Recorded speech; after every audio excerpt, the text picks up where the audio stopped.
Tercera declaración de la Selva Lacandona.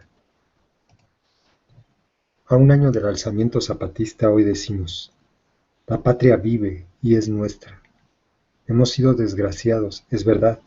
La suerte nos ha sido adversa muchas veces, pero la causa de México, que es a causa del derecho y de la justicia, no ha sucumbido, no ha muerto y no morirá porque existen aún mexicanos esforzados, en cuyos corazones late el fuego santo del patriotismo, y en cualquier punto de la República en que existan empuñando las armas y el pabellón nacional, allí, como aquí, existirá viva y enérgica la protesta del derecho contra la fuerza. Compréndalo bien.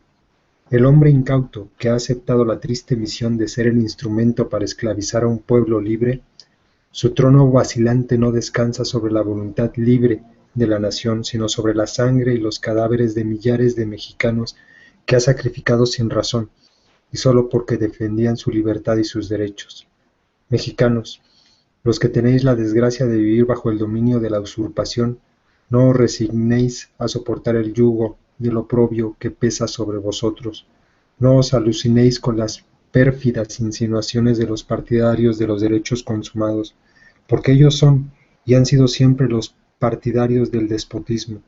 La existencia del poder arbitrario es una violación permanente del derecho y de la justicia, que ni el tiempo ni las armas pueden justificar jamás, y que es preciso destruir para honor de México y de la humanidad. Manifiesto en pie y resueltos como el primer día. Benito Juárez, enero de 1995, Chihuahua. Al pueblo de México, a los pueblos del mundo, a los pueblos y gobiernos del mundo. Hermanos, el día 1 de enero de 1994 dimos a conocer la primera declaración de la Selva Lacandona. El 10 de junio de 1994 lanzamos la segunda declaración de la Selva Lacandona. A la una y a la otra las animó el afán de la lucha por la democracia, la libertad y la justicia para todos los mexicanos.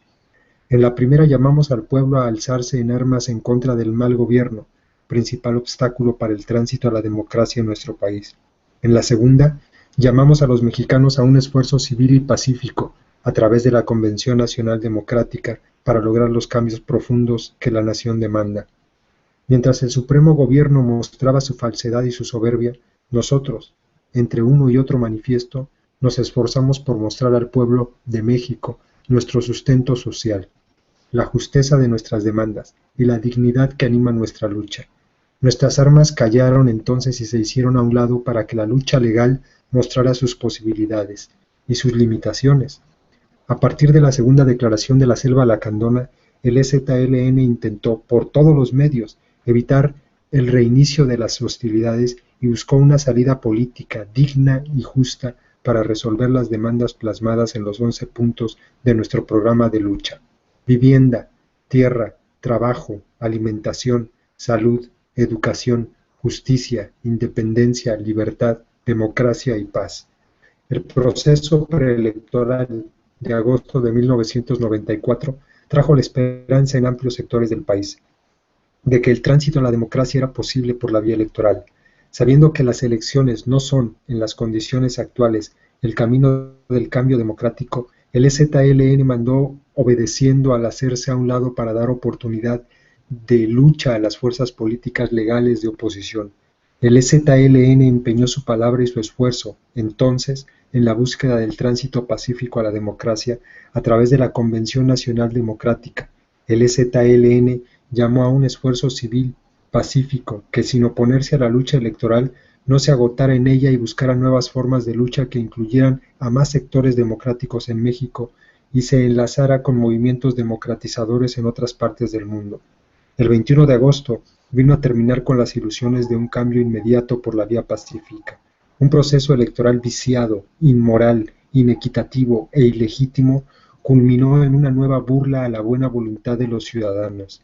El sistema de partido de Estado reafirmó su vocación antidemocrática e impuso en todas partes y a todos niveles su voluntad soberbia. Frente a una votación sin precedentes, el sistema político mexicano optó por la imposición y cortó, así, las esperanzas en la vía electoral. Informes de la Convención Nacional Democrática, Alianza Cívica y la Comisión de la Verdad sacaron a la luz lo que ocultaban. con vergonzosa complicidad, los grandes medios de comunicación, un fraude gigantesco. La multitud de irregularidades, la inequidad, la corrupción, el chantaje, la intimidación, el hurto y la falsificación fueron el marco en el que se dieron las elecciones más sucias de la historia de México. Los altos porcentajes de abstencionismo en las elecciones locales en los estados de Veracruz, Tlaxcala y Tabasco demuestran que el escepticismo civil volverá a reinar en México. Pero no conforme con esto, el sistema de partido de Estado volvió a repetir el fraude de agosto imponiendo gobernadores, presidentes municipales y congresos locales. Como a finales del siglo XIX, cuando los traidores hicieron elecciones para avalar la intervención francesa, hoy se dice que la nación saluda con beneplácito la continuación de la imposición y el autoritarismo. El proceso electoral de 1994 es un crimen de Estado. Como criminales deben ser juzgados los responsables de esa burla. Por otro lado, el gradualismo y la claudicación aparecen en las filas de la oposición que acepta el ver diluido un gran fraude en multitud de pequeñas irregularidades. Vuelven a aparecer la gran disyuntiva de la lucha democratizadora en México, la prolongación de una agonía por la apuesta a un tránsito sin dolor o el tiro de gracia cuyo destello ilumine el camino de la democracia. El caso chiapaneco solo es una de las consecuencias de este sistema político. Haciendo caso omiso de los anhelos del pueblo de Chiapas, el gobierno repitió la dosis de imposición y prepotencia. Enfrentado a una amplia movilización de repudio, el sistema de partido de Estado optó por repetir hasta la saciedad la mentira de su triunfo y exacerbó las confrontaciones. La polarización presente en el escenario del sureste mexicano es responsabilidad del gobierno y demuestra su incapacidad para resolver con profundidad los problemas políticos y sociales de México. Mediante la corrupción y la represión tratan de resolver un problema que solo tiene solución reconociendo el triunfo legítimo de la voluntad popular chiapaneca. El EZLN se mantuvo hasta entonces al margen de las movilizaciones populares, a pesar de que éstas enfrentaron una gran campaña de desprestigio y de represión indiscriminada. Esperando señales de voluntad gubernamental para una solución política justa y digna, el EZLN vio impotente cómo los mejores hijos de la dignidad chiapaneca eran asesinados, encarcelados y amenazados. Vio cómo sus hermanos indígenas de Guerrero, Oaxaca, Tabasco, Chihuahua y Veracruz eran reprimidos y recibían burlas como respuestas a sus demandas de solución a sus condiciones de vida. En todo este periodo, el EZLN resistió no solo el cerco militar y las amenazas e intimidaciones de las fuerzas federales, también resistió una campaña de calumnias y mentiras. Como en los primeros días del año de 1994, se nos acusó de recibir apoyo militar y financiamiento extranjero. Se nos trató de obligar a deponer nuestras banderas a cambio de dinero y puestos gubernamentales. Se trató de quitar la legitimidad a nuestra lucha diluyendo la problemática nacional en el marco local indígena. Mientras tanto, el Supremo Gobierno preparaba la solución militar a la rebeldía indígena chiapaneca y la nación se sumía en la desesperanza y el fastidio, engañando con una supuesta voluntad de diálogo que solo escondía el deseo de liquidar al movimiento zapatista por asfixia. El mal gobierno dejaba pasar el tiempo y la muerte en las comunidades indígenas de todo el país. Mientras tanto, el Partido Revolucionario Institucional, brazo político del crimen organizado y el narcotráfico, continuaba su fase de descomposición más aguda al recurrir al asesinato como método de solución de sus pugnas internas. Incapaz de un diálogo civilizado en su interior, el PRI ensangrentaba el suelo nacional. La vergüenza de ver usurpados los colores nacionales en el escudo del PRI sigue para todos los mexicanos. Viendo que el gobierno y el país volvían a cubrir con el olvido y el desinterés a los habitantes originales de estas tierras, viendo que el cinismo y la desidia volvían a apoderarse de los sentimientos de la nación y que, además de sus derechos a las condiciones mínimas de vida digna, se negaba a los pueblos indios el derecho de gobernar y gobernarse según su razón y voluntad, viendo que se volvía inútil la muerte de los muertos nuestros, viendo que no nos dejaban otro camino, el EZLN se arriesgó a romper el cerco militar que lo contenía y marchó con auxilio de otros hermanos indígenas que, agotadas las vías pacíficas, se sumían en la desesperación y la miseria, buscando a toda costa el evitar ensangrentar el suelo mexicano con sangre hermana. El EZLN se vio obligado a llamar la atención nuevamente de la nación sobre las graves condiciones de vida indígena mexicana, especialmente de aquellos que se suponían que ya habían recibido el apoyo gubernamental y sin embargo siguen arrastrando la miseria que heredan año con año, desde hace más de 5 siglos. Con la ofensiva de diciembre de 1994, el EZLN buscó mostrar a México y al mundo su orgullosa esencia indígena y lo irresoluble de la situación social local si no se acompaña de cambios profundos en las acciones políticas, económicas y sociales en todo el país. La cuestión indígena no tardará, la cuestión indígena no tendrá solución si no hay transformación radical del Pacto Nacional. La única forma de incorporar con justicia y dignidad a los indígenas a la nación es reconociendo las características propias en su organización social, cultural y política. Las autonomías no son separación, son integración de las minorías más humilladas y olvidadas en el México contemporáneo. Así lo ha entendido el EZLN desde su formación y así lo han mandado las bases indígenas que forman la dirección de nuestra organización. Hoy lo repetimos, nuestra lucha es nacional. Se nos ha criticado que los zapatistas pedimos mucho, que debemos conformarnos con las limosnas que nos ofreció el mal gobierno. Aquel que está dispuesto a morir por una causa justa y legítima tiene derecho a pedirlo todo. Los zapatistas estamos dispuestos a ofrendar lo único que tenemos, la vida, para exigir democracia, libertad y justicia para todos los mexicanos. Hoy reafirmamos, para todos todo, nada para nosotros. Al finalizar el año de 1994, explotó la farsa económica con que el salinismo había engañado a la nación y a la comunidad internacional. La patria del dinero llamó a su seno a los grandes señores del poder y la soberbia, y ellos no dudaron en traicionar el suelo y el cielo en el que lucraban con la sangre mexicana. La crisis económica despertó a los mexicanos del dulce y embrutecedor sueño del ingreso al primer mundo. La pesadilla de desempleo, carestía y miseria será ahora más aguda para la mayoría de los mexicanos. Este año que termina, 1994, acabó de mostrar el verdadero rostro del sistema brutal que nos domina. El programa político, económico, social y represivo del neoliberalismo ha demostrado su ineficacia, su falsedad y la cruel injusticia que es su esencia. El neoliberalismo como doctrina y realidad debe ser arrojado ya al basurero de la historia nacional.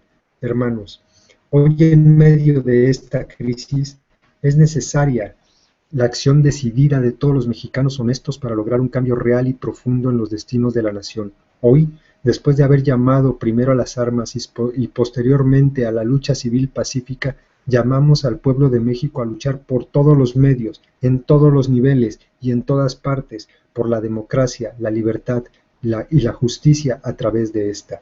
Tercera declaración de la Selva Lacandona, en la que llamamos a todas las fuerzas sociales y políticas del país, a todos los mexicanos honestos, a todos aquellos que luchan por la democratización de la vida nacional, a la formación de un movimiento para la liberación nacional, incluyendo a la Convención Nacional Democrática y a todas las fuerzas que sin distinción de credo religioso, raza o ideología política están en contra del sistema de partido de Estado. Este movimiento para la liberación nacional luchará de común acuerdo por todos los medios y en todos los niveles por la instauración de un gobierno de transición, un nuevo constituyente, una nueva Carta Magna y la destrucción del sistema de partido de Estado. Llamamos a la Convención Nacional Democrática y al ciudadano Cuauhtémoc Cárdenas Solórzano a encabezar este movimiento para la liberación nacional como frente amplio de oposición. Llamamos a los obreros de la República, a los trabajadores del campo, de la ciudad, a los colonos, a los maestros y estudiantes de México, a las mujeres mexicanas, a los jóvenes de todo el país, a los artistas e intelectuales honestos, a los religiosos consecuentes, a los militantes de bases de las diferentes organizaciones políticas, a que, en medio y por las plataformas de lucha que consideren posibles y necesarias, luchen por el fin del sistema de partido de Estado, incorporándose a la Convención Nacional Democrática si no tienen partido, y al Movimiento para la Liberación Nacional si militan en alguna de las fuerzas políticas de oposición. Por lo tanto, en cumplimiento con el espíritu de esta tercera declaración de la Selva Lacandona, declaramos que, primero, se le retira al gobierno federal la custodia de la patria.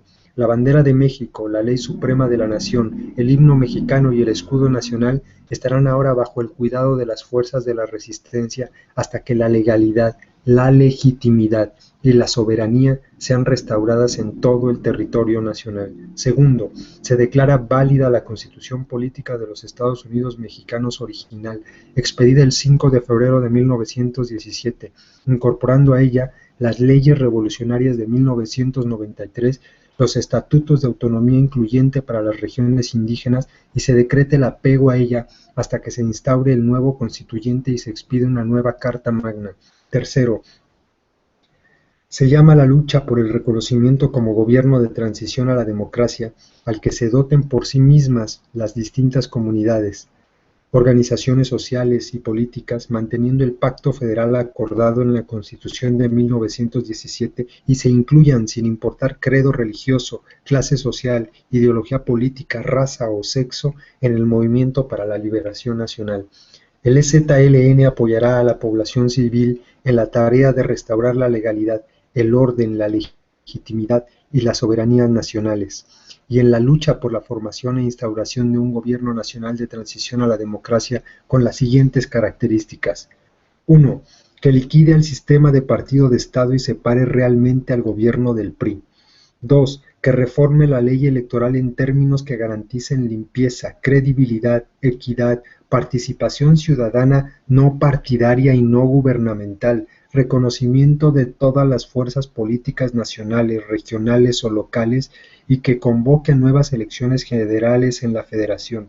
3. Que convoque a un constituyente para la creación de una nueva constitución. 4. Que reconozca las particularidades de los grupos indígenas, reconozca su derecho a la autonomía incluyente y su ciudadanía. 5. Que vuelva a orientar el programa económico nacional, haciendo a un lado el disimulo y la mentira y favoreciendo a los sectores más desposeídos del país, los obreros y campesinos, que son los principales productores de la riqueza que otros se apropian. Hermanos, la paz vendrá de la mano de la democracia, la libertad y la justicia para todos los mexicanos. No puede nuestro paso encontrar la paz justa que nuestros muertos reclaman si es a costa de nuestra dignidad mexicana. La tierra no tiene reposo y camina en nuestros corazones. La burla a nuestros muertos pide luchar para lavar su pena. Resistiremos. El oprobio y la soberbia serán derrotados. Como con Benito Juárez, frente a la intervención francesa, la patria marcha ahora del lado de las fuerzas patrióticas contra las fuerzas antidemocráticas y autoritarias. Hoy decimos, la patria vive y es nuestra. Democracia, libertad, justicia. Desde las montañas del sureste mexicano, Comité Clandestino Revolucionario Indígena, Comandancia General del Ejército Zapatista de Liberación Nacional, México, enero de 1995.